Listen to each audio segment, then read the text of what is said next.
The city says we have 822 sworn officers, but take out trainees, injuries, and military leave, we really only have 771. And not all those are officers who patrol our streets. Do we need more cops? And would the cost be as high as what we're paying now? At all three divisions, North, East, and Southwest, there's a minimum number of officers required for each shift. 12 officers per division during the day, 20 per division at night. Remember, that's just the minimum. But because of comp time, training, and sick leave, meeting the minimum is not always easy. As we found going through all this paperwork back in November, officers who are off are routinely called back into work to simply fill the minimum requirement. They call it callback, and when officers are called back into work, they make time and a half their normal pay. Tulsa Police Department was the place to be.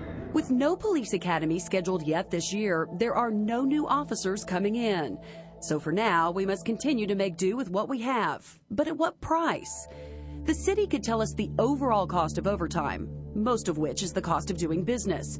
But we could not get how much specifically callbacks are costing taxpayers. So we decided to figure it out ourselves. We filed requests for dozens of files to find out the total number of callbacks since 2005, when this policy started. After going through documents and counting by hand, I found in the last 3 years, officers were called back to work 4,600 shifts because divisions were short. It was not unusual, in fact, to see more than 20 officers called back in a single day. To put a dollar figure on it, we took the average time and a half pay for uniform officers, which is $380 for the day.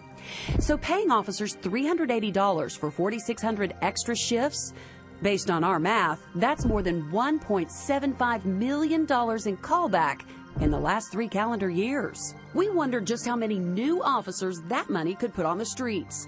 According to TPD, $108,000 is the cost to train, pay, and provide things like a car and laptop for the first year.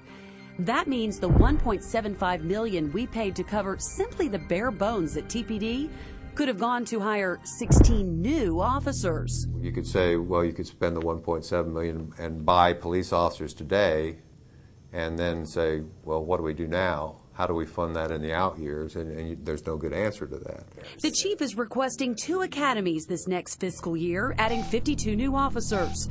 But of course, all that is subject to the budget, controlled by your city leaders. Whether we'll have academies of that size in this budget currently is unclear. Mayor Kathy Taylor said a number of times in our interview that safety is definitely a priority, but she's not convinced more officers would eliminate callback costs. Even if we had 100 more officers, that's not going to dramatically impact callbacks if we've got still people being able to take off, even if that puts us below authorized staffing levels. Here's what's next. Tulsa police are waiting on the results of a manpower study that will tell them exactly how many officers they need. Can the city afford it? Well, that will be the question. I have spent the last 10 months investigating this issue, and I won't stop here. As soon as I get my hands on that report, we'll let you know exactly what it says. Cindy Morrison, News Channel 8.